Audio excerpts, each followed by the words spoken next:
Tidak selamanya orang yang keluar dari penjara itu jadi sampah. Iya benar. Kalaupun jadi sampah, masih bisa jadi sampah yang berharga, masih bisa jadi sampah yang didaur ulang. Benar.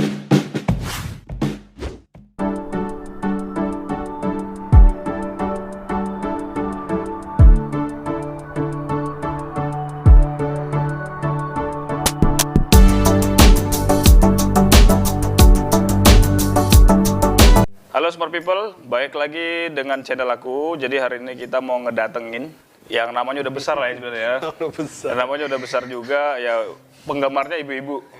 Jadi penggemarnya ibu-ibu dan juga sudah punya buku sendiri, buku resep.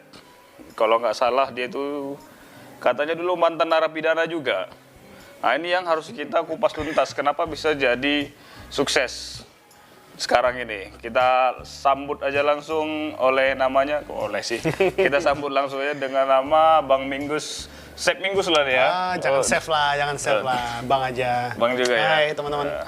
Jadi hari ini kita mau ngobrol-ngobrol sama Bang Minggus ya. Jadi Bang Minggus ini orang yang di balik layar Sekolah Boga, kalau kalian tahu. Jadi Sekolah Boga itu apa nih Bang? Kok bisa dijelasin? Sekolah Boga itu sekolah virtual. Sekolah virtual ya. Tempat orang belajar karena memang isinya belajar mengajar. Tapi khusus untuk kue dan roti. Jadi orang belajar kue, belajar bikin roti atau olahan-olahan tepung terigu. Oke, jadi apa ya? Ke pastry ya berarti ya? Pastry bakery lah. Pastry bakery berarti ya. Sudah berapa lama punya Sekolah Boga ini Bang? Saya ngejalanin Sekolah Boga ini kurang lebih sudah ini tahun keempat. Oh, udah tahun keempat? Jadi udah jalan 4 tahun lah. Berarti udah lama juga ya? Lumayan. Berapa pengikut Sekolah Boga ini? Pengikut ya, saya lihat sekitar 20 ribuan. Banyak sekali ya, 20 ribu ya. Harusnya udah bisa buat universitas nih. Amin, ini universitas online. Universitas sekolah online lah, sekolah online ya. Jadi sebelum pandemi saya udah punya duluan sekolah online. Itu dia. Jadi dengan pengikut yang sebanyak itu ya. Ya, alhamdulillah lah. Aktif semua. Aktif semua. Aktif semua ya. Dan semuanya rata-rata memang orang-orang yang berkecimpung di dunia perkuehan lah. Perkuehan ya. Jadi sebenarnya sih kita tadi udah live di luar di Facebook ya. Di Facebook dan TikTok. Dan alhamdulillah juga yang nonton itu di TikTok berapa? 1.000 ya? Di atas 1.000-an juga yang. Di atas 1.000 loh. Jadi live teratas gitu. Jadi kan luar biasa gitu. Padahal umur TikToknya baru berapa hari? Kalau umurnya sebenarnya dari Februari, cuman baru aktif tuh baru 4 hari inilah. Aktif baru 4 hari, sudah siaran langsung di 1.000. Followers berapa? Followers udah banyak banget, 55.000 tadi. Banyak banget, luar biasa. Luar biasa. Jadi 55.000 dalam waktu 4 hari. Waktu 4 hari ya. Saya buat TikTok dan rekapan masih 200. Jadi rezeki Bang, rezeki. Rezeki ya, tapi itulah karena tadi Bang Minggus juga ada banyak yang kenal ya sebenarnya ya. Jadi penggemarnya itu udah saya bilang tadi, penggemarnya adalah ibu-ibu. Teman lah, teman. Bukan penggemar, teman-teman itu. Teman ya, jadi banyak. Temannya itu banyak ibu-ibu gitu ya, karena Bang Minggus juga berkontribusi di pastry ya. Pastry and bakery. Ini menghasilkan uang nggak dari ini? Kegiatan ini menghasilkan uang iya, mendatangkan rezeki iya. Saya rasa sih lebih cocok dibilang mendatangkan rezeki. Tapi saya mau nanya juga, karena kan banyak nih kabar juga tadi waktu kita siaran langsung juga Bang Minggus bilang bahwasanya pernah menjadi narapidana, betul nggak? Ya, boleh diceritain nggak historical awalnya? Oke, jadi saya ini dulunya emang basically-nya orang jahat ya, memang berkecimpung di dunia kriminal.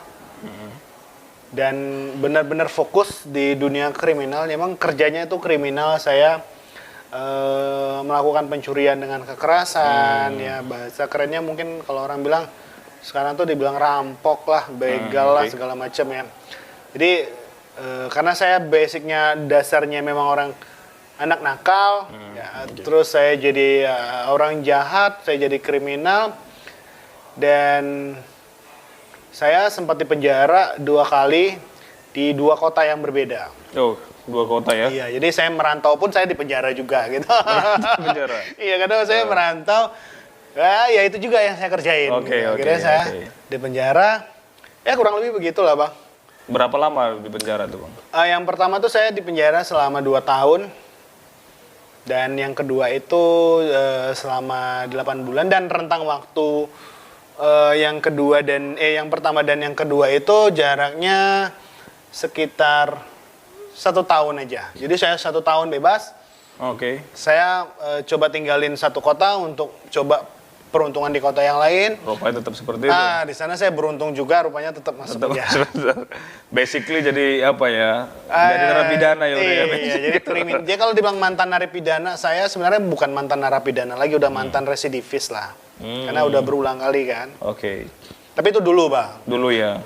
Sudah lama, berarti sekarang sudah berbeda ya? Sudah, saya bertobat sejak memutuskan untuk menikah. Menikah? Ya, jadi sebelumnya walaupun saya udah enggak lagi, tapi masih ada rasa yang kayak gitu-gitu. Tapi setelah saya menikah, saya putuskan, oke, saya harus tobat total lah gitu. Berarti di fanpage Sekolah Boga? Main ya, saya ada main di fanpage, tadinya ada kelas online juga, Bang. Oh, kelas online ya? Jadi saya udah ngejalanin kelas online itu kurang lebih 3 tahun. Oh, 3 tahun. Nah, jadi udah berakhir juga tahun kemarin. Jadi saya tuh bikin sekolah online dengan biaya 50.000 per tahun. 50.000 per tahun. 50.000 per tahun dengan ya memang kalau dihitung-hitung ya 50.000 tuh kecil, tapi kalau kita lihat pengikut atau pesertanya itu ada sekitar 6 ribuan orang. Ya memang itu bukan duit yang sedikit sih saya rasa, tapi itu termasuk murah dan termasuk yang paling murah saat itu. 50.000 setahun itu ya sangat murah ya, murah per banget, orang kan? Murah banget itu per orang, dan itu 1 tahun belajar dia bisa dapat banyak resep, bisa dapat banyak panduan video, juga bisa langsung nanya-nanya juga boleh, konsultasi semuanya itu udah termasuk di situ. Berarti edukasinya ada juga? Ya, saya memang fokus mengedukasi, jadi mengedukasi orang-orang untuk bikin produk-produk yang saya sih lebih fokus ke produk-produk UMKM, Bang. Oke, berarti untuk mengembangkan lah ya. Jadi buat orang-orang yang mau coba-coba belajar jualan di rumah, buat di rumah terus jual kue-kue yang gampang, yang mudah, yang gampang didistribusikan segala macam gitulah. Banyak juga berarti ibu-ibu yang sudah mengembangkan ini. Kalau dibilang banyak yang berkembang, pasti banyak banget ya. Tapi kalau ukuran sukses saya nggak tahu ya. Okay. Tapi kalau yang tadinya tidak bisa jadi bisa, itu udah pasti banyak banget. Banyak banget. Iya, karena yang kita bilang tadi ya, bahwasanya bakery dan pastry ini menjanjikan ya. Ya, menjanjikan untuk saat ini. Minimal bisa bikin untuk pesanan-pesanan hari raya, bener, hari raya besar, atau acara-acara tertentu kan. Nah, itu makanya. Ya bisa dibuat kan di rumah, misalnya nanti ada Natalan, kalian buat catering apa kayak gitu. Tadinya beli, sekarang bisa bikin sendiri, ada video panduannya. Nah, bedanya Sekolah Boga ini dengan akun-akun lain mungkin ya, dengan mungkin dengan channel-channel YouTube yang lain. Kalau di Sekolah Boga tuh mereka tuh bisa langsung tanya ke saya gitu loh. Dan pasti saya tanggepin. Sekarang ini kita nih ke buku resep Sekolah Boga. Jadi ini kan kita lihat SB ini apa nih, Bang? SB itu ya Sekolah Boga. Sekolah Boga. Jadi kalau kalian mau lihat ini Bang Minggus sudah buat edisi yang kedua. Edisi kedua ya. Jadi bukan kaleng-kaleng ya. Nah, ini kalian bisa lihat sendiri. Ini adalah buku Sekolah Boga. Bisa diorder di mana nih, Bang? Ini bisa diorder melalui chat via WhatsApp. Nanti saya bisa kasih ke Bang. Ya, nanti kita akan sertakan di link ya di deskripsi. Ada fanspage-nya, ada channel, juga ada channel YouTube. Ada channel YouTube Sekolah Boga juga. Jadi di TikTok lebih enak lagi sebenarnya ya, karena lebih gampang karena videonya udah langsung tinggal lihat semua. Nah, tinggal kalian lihat sendiri di TikTok itu. Jadi banyak sekali resep. Ini pun kita lihat juga ada ya keterangan. Ya, di situ ada Facebook, ada fanpage ya, ada Instagram dan YouTube ya. Jadi TikTok belum ada di sini, Bang, karena TikToknya baru beberapa hari yang lalu mungkin aja di edisi berikutnya. Ya. Oke. Kalian bisa termotivasi, mungkin tidak ada orang yang hancur-hancurnya kalau tidak mau berubah. Nah, iya betul. Ya, jadi orang jangan mungkin kitanya dulu ya. Mungkin waktu itu saya merasa bahwa saya ini mantan narapidana, saya ini orang-orang yang terbuang, saya ini sampah gitu kan. Saya sempat berpikiran gitu. Di waktu di penjara yang pertama, saya selesai menjalani hukuman. Karena waktu di penjara saya tidak cukup mendapatkan bekal, pelatihan segala macam. Akhirnya saya bebas, ya saya bingung mau ngapain. Ya. Makanya berbuat lagi. Akhirnya ya karena kebutuhan kan, saya tetap harus hidup, tetap harus makan. Ya mencari kerjaan susah, cari yang halal tuh susah. Akhirnya ya saya coba ngulang lagi gitu. Saya ngulang lagi, saya pindah ke kota yang lain, saya ngulang lagi. Akhirnya saya ketangkap lagi. Nah ketangkap yang kedua itu memang ceritanya sedih banget ya. Jadi saya sempat ditangkap sama massa masyarakat nih, masyarakat banyak. Saya ketangkap sama warga, itu saya hampir dibakar bang. Oh, dibakar, saya tuh udah babak belur, sudah denger orang teriak-teriak, tarik sini keluarin. Nah karena saya tuh lari ke dalam satu toko. Saya terpojok di dalam, saya dipukulin segala macam, tapi karena suasananya penuh banget orang-orang, ada orang yang niat mau bakar saat itu. Udah denger bakar-bakar nih, udah bawa bensin ya, gue bawa bensin gitu kan. Nah itu udah sempat ngerasa yang, wah matilah gitu. Okay. Dan tiba-tiba ada 2 orang polisi yang berboncengan kebetulan lewat. Ini memang murni kebetulan, karena dia bukan polisi yang bertugas di situ, dan dia juga masih berpakaian pakaian sipil, pakaian preman. Mungkin karena naluri polisi ya, dia berhenti, dia lihat ada apa, dan awalnya orang nggak percaya dia polisi. Tapi setelah dia keluarin lencana, dia keluarin pistolnya, orang percaya. Akhirnya dibiarin saya dibawa sama polisi gitu. Dibawa polisi, saya dibawa ke kantor polisi, diserahkan tuh dalam keadaan babak belur lah. Saya juga sempat bilang terima kasih juga sama polisi yang bawa saya. Nah itu yang bikin saya itu tobat bang. Tobat ya? Iya, itu benar-benar stop. Karena saya berpikir, udah 2 kali, jangan sampai deh 3 kali. Maksudnya, sayang banget kayaknya hidup mati-mati konyol kayak gitu. Iya. Akhirnya ya udah saya ngejalanin hukuman di penjara, sama di penjara juga. Nggak dapat pelatihan apa-apa. Tapi setelah saya bebas yang kedua kali, berbekal niat, memang saya mau tobat, nggak mau lagi. Ya saya coba cari-cari kerja bang. Terus adik saya dan temennya bantu saya untuk dapatkan pekerjaan. Biasalah harian, ikut-ikut kerja harian. Lalu saya emang dasar saya tuh pengen cepet kan, saya belajar cepet, saya kuasai semuanya cepet-cepet.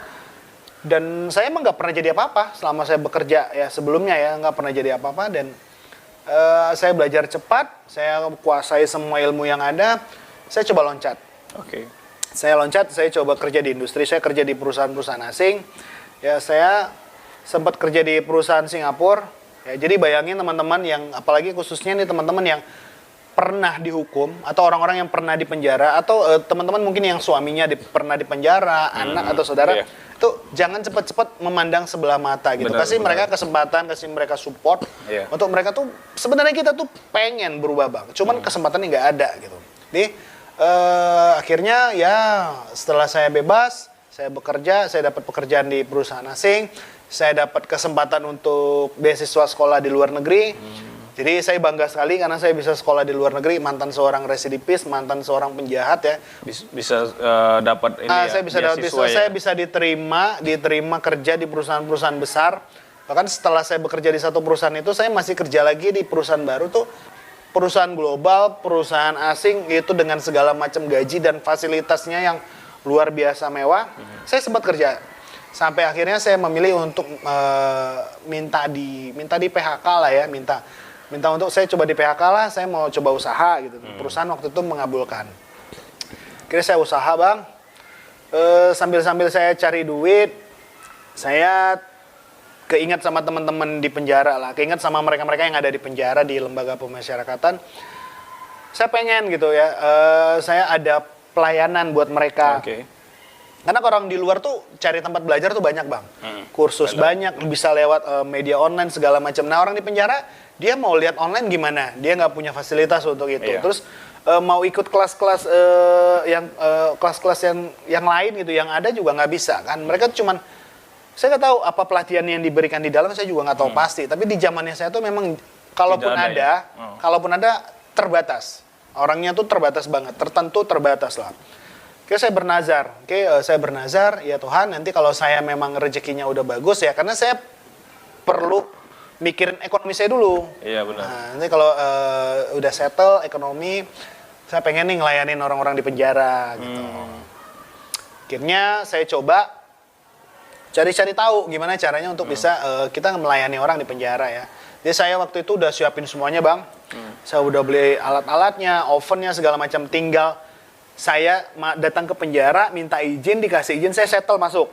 Masuk saya ngajar gitu kan. Ternyata niat baik aja nggak cukup bang. Niat baik nggak cukup ya.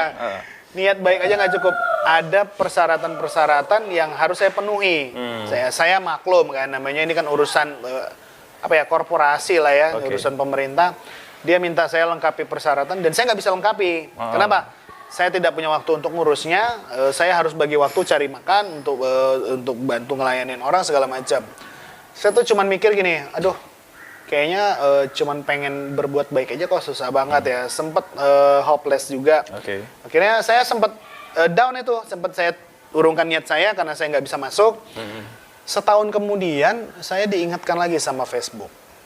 Oh, saya pernah posting gitu loh. Saya pernah posting niatan saya untuk minta tolong teman-teman kalau ada yang punya akses bisa membantu saya untuk gimana caranya saya bisa ngelayanin orang di penjara. Muncul lagi status tahun kemarin. Dan sekarang saya udah berteman dengan orang yang dia ada hubungannya dengan penjara gitu. Jadi ada teman ibu-ibu, dia punya suami yang kerjanya di dalam penjara, di lapas ya. Petugas di lapas. Akhirnya ngeling. Bisa masuk lah gitu kan. Saya ketemu sama beliau di sana, dibantu beliau dari dalam supaya prosesnya lebih mudah karena memang niat saya itu baik. Dan alhamdulillahnya saat itu mereka sedang memang mau menjalankan program yang saya mau isi. Kebetulan ya. Kebetulan yang sangat kebetulan banget. Kebetulan banget dan itu mendatangkan rezeki yang luar biasa buat saya karena pada akhirnya saya tuh yang udah beli oven, beli alat-alat semuanya itu nggak kepake. Awalnya? Awalnya saya udah beli nih kan, untuk saya pakai nih. Udah individual lah, individual sendiri, saya kantong sendiri, udah saya siapin semua. Ternyata sampai di sana, ya itu negara hadir. Jadi ternyata memang ada pos anggarannya untuk saya jalankan gitu. Akhirnya saya dapat anggaran untuk ngejalanin, dapat honor, dapat anggaran, dapat honor, dapat niatan saya dapat untuk melayanin mereka. Itu kayak kerja jadinya bang, malah dapat gaji. Malah dapat ini ya, dapat kalau dibilang dapat uang jadi ini ya, maksudnya dapat rezeki dari situ rezeki, ya, gitu ya. Malah rezeki, malah nggak kepikiran kan? Kepikiran kita bakalan mau ngeluarin duit itu, udah siap gitu loh. Saya udah siap ngeluarin duit karena emang saya dapat rezeki lebih, saya mau berbagi buat orang-orang di dalam. Kalau yang di luar kan saya gampang nih bagi-baginya lewat bagi-bagi. Saya bikin resep, bikin video segala macam. Di medsos orang bisa nikmati gratis kan? Tapi kalau di penjara gimana gitu? Iya, karena kan akses terbatas ya. Nah, saya sempat ngajar di penjara, saya ngajarin orang, foto-fotonya ada, nanti saya bisa kasih ke abang buat referensi ya. Bahwa saya pernah ngadain kegiatan. Siapa tahu nih menginspirasi buat orang-orang di sana. Tidak selamanya orang yang keluar dari penjara itu jadi sampah. Kalaupun jadi sampah, masih bisa jadi sampah yang berharga, masih bisa jadi sampah yang didaur ulang. Saya udah ngebuktiin kenapa saya mau cerita gini. Saya udah ngebuktiin, saya udah ngejalanin. Saya ini bukan orang yang kurang jahat. Saya ini udah jadi orang yang jahat banget. Mungkin kalau ada yang kurang yakin, mungkin bisa dicek nama saya di Kemenkumham kali ya. Karena catatan polisi itu pasti ada lah, pasti nggak bakalan hilang. Jadi saat ini kegiatan di penjara, pelayanan saya di penjara berhenti karena pandemi. Ya, jadi dibatasi lah orang masuk karena kan kasihan nih orang di dalam tertular dari orang dari luar gitu. Karena kita kan harus mengikuti protokol kesehatan juga ya. Tapi saya senang, saya bangga. Paling tidak niatan saya itu udah terlaksana walaupun belum maksimal banget. Dan saya janji saya pasti maksimalkan lagi nanti. Tapi sudah sempat sempat live di sana? Udah sempat berbulan. Udah sempat ada. Jadi sistemnya tuh udah kayak sistem bang, training. Malah sudah ada 4 gelombang. 4 gelombang, satu gelombang itu 25 orang. Berarti sudah sempat di wisuda tuh berarti sekitar 40 25, mungkin 100-an orang, 200-an orang kayaknya udah sempet bersertifikat lah mereka. Luar biasa ya. Karena juga di dalam penjara itu kan bisa kita bilang ya, kalau kita memandang orang karena dia keluar dari penjara itu jadi orang jahat, jadi kita pun gimana ya, jangan memberikan, ada dengar kata-kata bahwasanya, saya ingat siapa sih yang udah meninggal tuh, yang pendetanya masih muda. Jadi kata-katanya itu begini, jangan menilai orang dengan titik, Iya. tapi dengan koma. Kalau titik berarti Anda sudah mendikte dia itu udah habis Udah, gitu. seperti itu aja. Itu udah kau penjahat. Sampai kapanpun dia akan jadi penjahat. Padahal niatan dia itu kan mau jadi baik Ya, tadi. benar. Itu yang harus harus dirubah mindsetnya Benar. kita. Dan saya memang fokus kenapa saya ada niatan, ada nazar untuk berbagi untuk melakukan pelayanan ya. Saya anggap ini pelayanan. Kenapa? Karena niat saya memang mau melayani gitu. Saya melayani orang-orang di penjara. Kenapa saya ada niat seperti itu? Karena orang-orang di penjara itu orang-orang yang saya anggap tidak seberuntung orang-orang yang ada di luar kan. Iya. Kenapa saya pengen melayani orang-orang di penjara ya karena mereka tidak seberuntung orang di luar yang bisa cari pengajaran, cari pelatihan, cari segala macam kursus tuh bebas ya. Iya. Dan tidak banyak orang yang memikirkan tentang mereka gitu.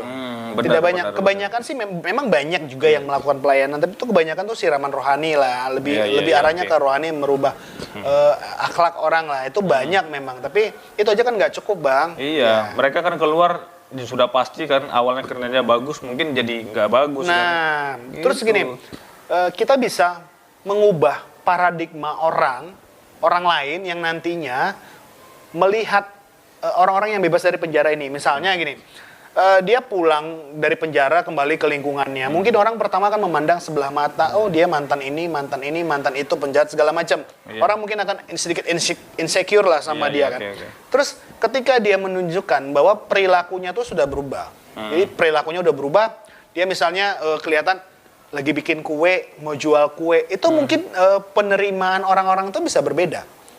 Bisa aja orang jadi iba, bisa aja orang jadi care, bisa aja orang jadi benar-benar berempati. Oh, dia mau berubah, kita bantu yuk. Ada yang dia lakukan, ada sesuatu perubahan yang dia lakukan yang arahnya tuh lebih baik, Bang. Nah, itu. Tapi tidak semua orang ya bisa seperti itu ya. Ya mungkin karena orang belum merasakan ya jangan sampai sih orang merasakan di penjara dulu baru melayani orang di penjara, enggak. Saya kebetulan saya pernah di penjara, saya tahu gimana di penjara dan saya melakukan pengulangan itu karena apa? Itu yang saya mau cegah. Jangan sampai orang masuk penjara satu kali terus nggak dapat apa-apa, makan tidur, keluar nanti bingung mau ngapain. Akhirnya ya maling lagi, masuk penjara lagi, makan tidur lagi. Ya gitu-gitu aja. Makanya kan sebenarnya kan ya kita banyak ngelihat juga orang seperti itu ketika dia keluar dari penjara dia bingung mau ngapain. Nah, dan akhirnya dia melakukan kriminal lagi. Nah, dan saya Bang buat kemarin memang sempat mau jalanin program buat warga-warga binaan atau narapidana yang ada di penjara yang dia kemungkinan mungkin 4 bulan lagi mau bebas. Itu kita kasih pelatihan khusus. Jadi kita siapkan dia sebelum dia bebas dan dia nantinya kalau bebas dia bisa ketemu lagi sama saya di luar. Oke. Untuk mungkin penajaman, pendalaman, untuk pemantapan lah. Mungkin kita kasih dia konsultasi bahwa kita kuatkan mental dia gitu loh. Bahwa, aku dulu pernah kayak gini loh. Iya gitu. benar-benar.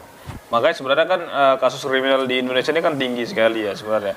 Jadi kalau adanya edukasi mungkin diizinin ya dari Pak siapa nih? Pak Gubernur ya? Pak Menkumham mudah-mudahan Pak Menkumham dengar lihat video ini Pak. Karena saya pengen banget bisa memang melayani orang-orang di penjara sebagai bentuk saya bernazar sebagai bentuk balas budi saya kepada orang-orang lain yang baik kepada saya dan saya pengen balas kebaikan saya ini buat balas kebaikan orang itu buat teman-teman yang ada di penjara, buat orang-orang yang termarginalkan, buat orang-orang yang mungkin tidak dipandang sama orang dan saya pengen gitu berbagi sama mereka bisa pulang menjadi orang-orang yang akhirnya bisa dipandang sama orang lain. Nah, itu tadi kita bilang. Tolong bantu nanti videonya ini kalau bisa harus sampai kita ke Menkumham aja deh, nggak usah sampai ke Pak Jokowi. Karena sulit banget Pak, karena sulit banget untuk mendapatkan akses ya. Iya. Niat baik saja tidak cukup, duit saja pun tidak cukup. Karena saya udah pernah Bang, saya datang ke penjara, saya ketemu sama bagian, saya datang aja orang udah bingung gitu loh. Niatnya apa? Saya ceritain, saya pengen melayani gini-gini. Mereka tuh langsung gila, apa sih? Apa ada orang kayak gini gitu kan? Iya. Orang selalu berpikir saya tuh sedang ngejalanin project yang menghasilkan uang atau saya mau cari uang segala macam. Padahal enggak gitu Bang. Saya bahkan bilang semuanya saya tanggung sendiri dan mereka bingung gitu kan. ini orang beneran nggak sih gitu kan. Iya, Nah, iya. akhirnya saya dikasih persyaratan-persyaratan, harus punya CV atau PT atau harus punya yayasan segala macam, harus berbadan hukum. Ya saya nggak bisa gitu. Iya, Bukan saya nggak mampu, saya bisa urus dulu, tapi kalau saya harus urus ini segala macam, saya ngabiskan waktu sementara saya kerja sendiri. Karena tadi kan niatnya baik. Niatnya untuk apa? Niatnya untuk orang banyak di Iya, dalam. Gitu. Jadi ini ingat juga salah satunya. Ketika orangnya di penjara, tidak semua itu orang jahat sebenarnya. Oh nggak semua orang menjahat. Jadi ketika dia ingin keluar, kasihan sekali karena kan yang pertama mungkin dia kena tipu, Iya, benar, atau benar. mungkin dia kena fitnah, dia mau penjara. Cuman label orang keluar dari penjara itu kan Jadi serem, ya. jelek, gitu jadi jelek. Baru kemudian dia kan awalnya bekerja, setelah masuk pasti dia bekerja. Setelah dia keluar, dia kan sudah label tadi. Labelingnya udah jelek nih. Nah, ini kan susah untuk memulai dari awal. Nah, ini yang harus kita apresiasi dari Pak Menkumham, mungkin adanya pelatihan-pelatihan khusus. Ya. Jangan rohani aja nih Pak, ditanya kan rohani itu betul. Iman itu untuk apa Benar, ya? iman itu memperbaiki akhlak. Memperbaiki akhlak. Tapi akhlak saja kan tidak cukup. Iya. Orang harus punya kemampuan, punya skill, punya apa ya? Ya bisa untuk survive lah. Iyalah, ketika dia keluar kan dia udah tahu dah, aku memang gak punya uang, bolehlah aku minjem duit sama sekian. Bener. Jualan kue dia, lah jualan apa lah gitu. Dan saya tuh sempet gini loh Bang. Sebelum pandemi ini emang keadaan ekonomi saya tuh baik ya. Saya anggap keadaan ekonomi itu bagus banget. Jadi saya sempat tuh berpikir gini, saya mau bikin satu yayasan yang real di luar untuk nantinya mensertifikasi orang-orang yang tadinya saya ajarin, tadinya saya kasih pelayanan di penjara. Oke. Oke, mereka belajar di penjara, mereka keluar dari penjara, datang ke tempat saya, di tempat saya buatkan sertifikasi supaya mereka tuh punya kepedean untuk melamar kerja misalnya.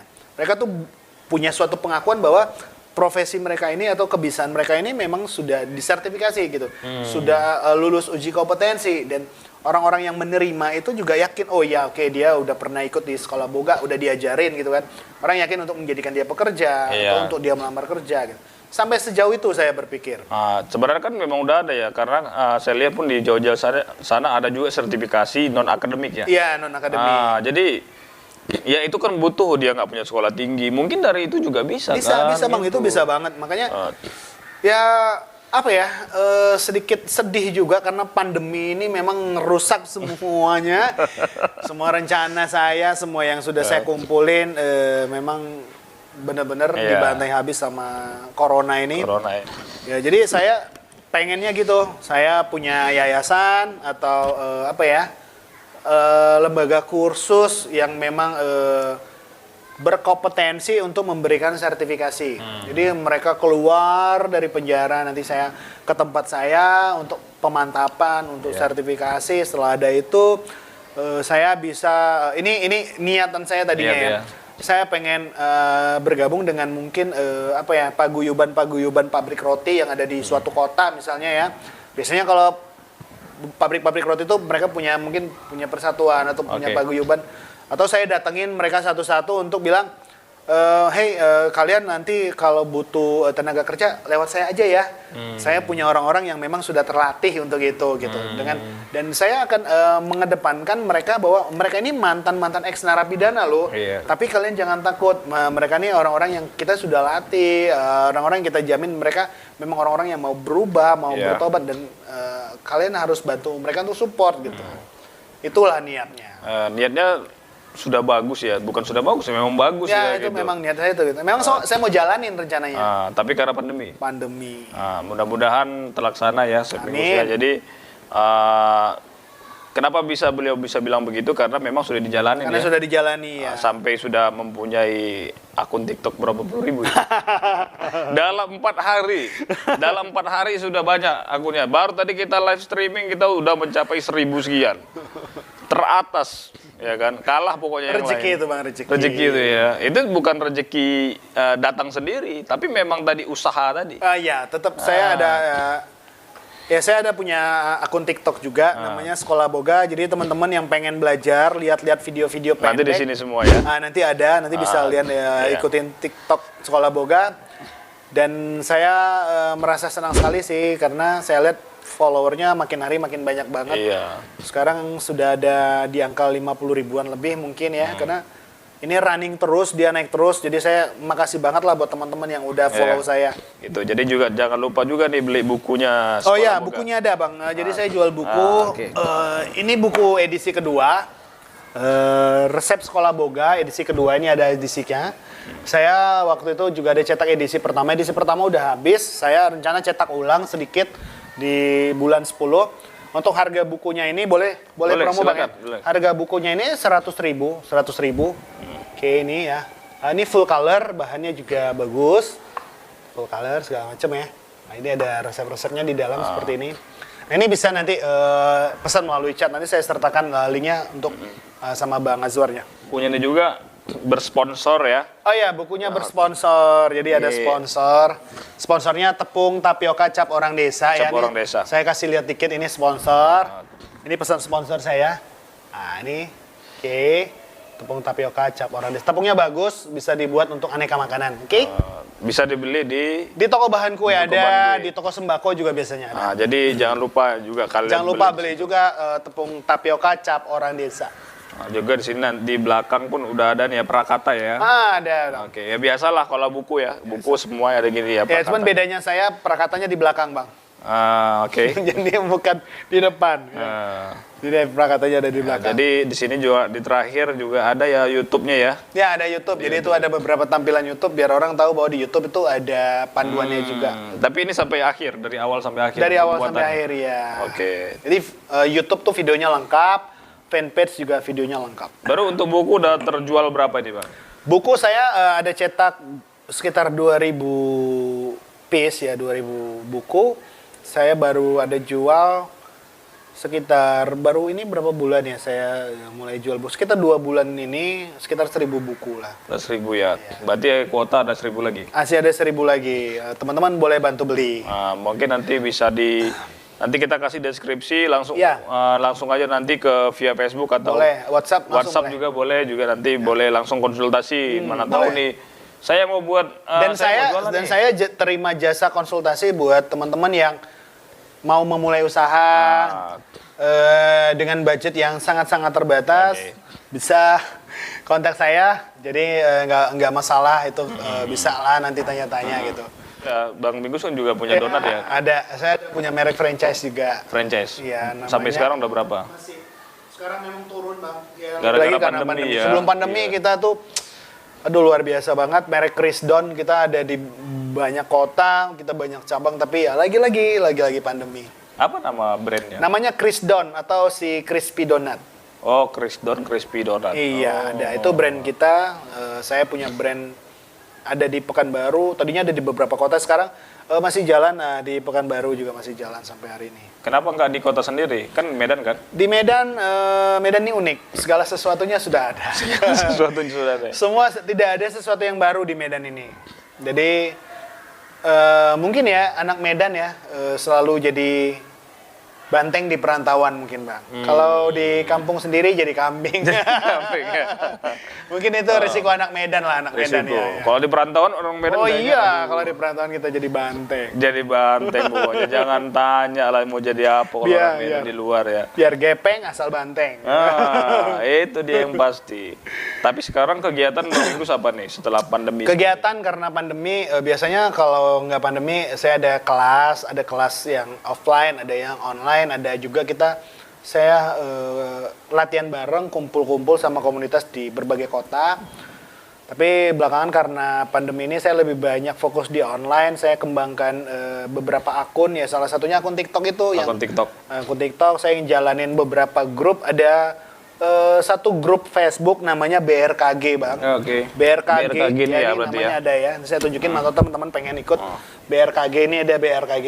Ini BRKG membernya ada sekitar 800.000 lebih orang di banyak dalam ya, situ senasional.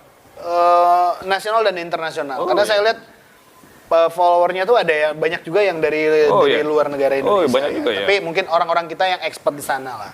Ya, terakhir karir di perusahaan. Terakhir karir itu Desember ini berarti saya sudah 2 tahun berhenti bekerja. Sudah Terakhir 2 tahun, saya ya. bekerja di salah satu perusahaan global, perusahaan asing di Jakarta. Jakarta ya, Bekels tadi. Ya PT Bekels, PT PT Bekels, Bekels ya. Indonesia. Saya bekerja Untuk mereka lebih kurang 3 tahunan lah. 3 tahun ya, lama juga ya, berarti ya ikut sama orang ya. Ya. Yang dapat beasiswa dari situ bukan? Perusahaan sebelumnya. Oh, perusahaan sebelumnya juga. Perusahaan sebelumnya saya dapat rezeki lebih dari perusahaan. Saya diberikan beasiswa untuk sekolah di luar negeri. Di mana itu? Di Thailand, Bang. Oh, di Thailand ya. Nama sekolahnya UFM Cooking and Baking School. UFM Cooking. Ya, UFM Uni Fanta Mama Oke. Cooking and Baking School Di Thailand. di Thailand. Wah, luar biasa. Dan itu itu ini universitas atau gimana? Itu sekolah. Oh, sekolah ya? Dia mungkin setaranya akademi lah. Oh, akademi ya? Iya. Oke. Jadi dan tidak semua orang bisa dia bukan sekolah umum yang semua orang bisa masuk bersekolah di situ, enggak. Jadi kebetulan saya emang dapat kelas yang memang diperuntukkan untuk orang-orang yang bekerja sebagai konsultan marketing atau konsultan produk di satu perusahaan gitu. Oh, oke. Nah, karena di sekolah itu kita belajarnya lebih banyak belajar sebab akibat, bukan belajar gitu. bikin kue yang cantik-cantik. Kita nggak belajar itu memang kalau dilihat sih mata kuliahnya itu malah baking science. Oke. Ya, jadi memang science ilmu pengetahuan tentang baking. Jadi kita lebih banyak belajar untuk mengelola kesalahan. Oke. Nah, misalnya kenapa produk roti ini cepat berjamur, kenapa produk roti ini tidak cepat berjamur, kenapa ini lebih keras, kenapa ini segala macam. Kita tuh belajar untuk memecahkan masalah ya, bukan belajar bikin kue yang cantik-cantik, enggak. Karena gini ya, mungkin karena tadi dia diperuntukkan untuk para konsultan mungkin. Iya, perwakilan perusahaan. Jadi yang sekolah situ kebanyakan memang utusan lah. Utusannya. Nah, perusahaan dia pilih salah satu orang, dia investasikan, dia sekolahkan di sana, biayanya juga sangat mahal sekali. Pasti. Belum lagi biaya saya menginap di hotel, karena saya harus nginap di hotel. Berapa bulan itu? Lumayan lama itu, lumayan lama. Ya? Jadi saya rasa banyak banget lah biayanya. Digaji juga ya? Digaji juga, gaji jalan, uang saku jalan, semuanya jalan. Ya, itulah rezeki saya waktu itu. Tapi jadi yang terakhir ini apa nih harapan Bang Minggus untuk Indonesia, baru juga untuk orang-orang yang di sana masih belum bekerja nih di masa pandemi? Harapan saya semoga semakin banyak orang-orang yang peduli dengan orang lain. Kita harus ingat bahwa kita ini manusia, nggak cuma sendiri. Iya. Pasti ada orang lain di sekitar kita dan tinggal kita punya kepekaan tersendiri untuk kita berbuat sesuatu yang berguna minimal buat diri sendiri, buat keluarga dan orang-orang di sekitar kita dulu. Walaupun saya memang saya termasuk orang yang menjalankan perintah negara misalnya, itu mencerdaskan kehidupan bangsa. Iya. Saya termasuk menjalankan programnya pemerintah lah, mencerdaskan kehidupan bangsa. Tanpa diminta lagi ya kan. Harapan saya juga ya semoga ada perhatian juga dari pemerintah buat orang-orang yang mungkin sama dengan saya, punya niat baik, punya kemampuan baik, punya segala sesuatu yang baik, hanya mungkin perlu support, perlu bimbingan lagi, perlu tim supaya bisa berbuat lebih besar, bisa berbuat lebih banyak, bisa menjangkau orang lebih banyak lagi. Akses ya. Ya, aksesnya dan pesan saya nih yang paling penting, saya minta mohon banget buat Kemenkumham khususnya kepada Bapak yang terhormat Bapak Yasona Lauli. Saya ini Pak mantan napi lah ya, saya bilang, yang punya keinginan untuk melayani orang-orang yang ada di dalam lembaga pemasyarakatan dengan kemampuan yang saya punya, dengan keahlian yang saya punya, karena di luar pun saya biasa memang melayani orang-orang. Dan orang di luar sudah saya layani, saya pengen bisa melayani orang-orang di dalam supaya mereka punya pilihan saat mereka bebas. Saya tidak bisa menjamin mereka akan jadi orang baik, tidak. Tapi pilihannya ada. Itu harapan saya. Ketika dia sudah keluar, dia sudah mempunyai basic ya. Benar, minimal dia punya pilihan ketika, aku mau ngapain nih? Aku coba buat kue lah, udah ada bang, udah ada pilihan. Aku coba jualan roti, coba jualan kue, itu udah ada pilihan. Karena keluar dari penjara itu memang sangat-sangat membingungkan. Jadi, benar. Saya tuh bukan mau memberi mereka kesempatan, enggak. Saya memberikan mereka tuh pilihan aja. Pilihan. Ya, kesempatan tetap ada di tangan mereka. Iya, mau jadi apa aja ya. Iya, minimal. Tapi ketika orang berpikiran, saya mau stop, saya mau bertobat, harus ada dong pilihannya. Iya. Nggak bisa dia cuma pulang, ngedekem di kamar, diam, gila, bunuh diri. Atau gila, dapat bisikan, bunuh orang gitu loh. Iya, gitu. Atau dia buat kriminal lagi kan? Atau dia buat kriminal lagi gitu. Kita harus mengurangi orang jahat. Iya benar, kita harus kurangi orang-orang jahat. Kita harus kasih kesempatan mereka untuk jadi orang-orang baik. Iya, kasih Karena kesempatan tadi. kalau saya nggak berubah, jadi orang baik, saya tetap masih jahat, Bang. Iya, Karena apapun ceritanya, lebih bagus bekas orang jahat benar daripada ketimbang bekas orang baik. bekas orang baik. Nah, jadi saya termasuk beruntung karena saya di penjara tuh saya masih lajang. Nah, setelah saya menikah, udah saya bertobat full, benar-benar tobat sampai sekarang saya udah. Alhamdulillah. Nah, itu dia. Mungkin sampai sini aja karena baterai kita juga udah ngelek-ngelek juga. Jadi hari ini kita banyak pelajaran penting untuk teman-teman semua. Jangan lupa like, comment, dan subscribe. Dan jangan lupa untuk subscribe juga akun Sekolah Boga. Sekolah Boga. Cari di Instagram, cari di TikTok, Instagram, cari di TikTok mana semua aja. Sekolah Boga ya. Ada, Jangan ya. lupa juga kalau kalian mau konsultasi nanti kita akan Bisa, deskripsikan nanti. WA. Semua linknya tinggal kalian klik aja langsung ketemu. Oke.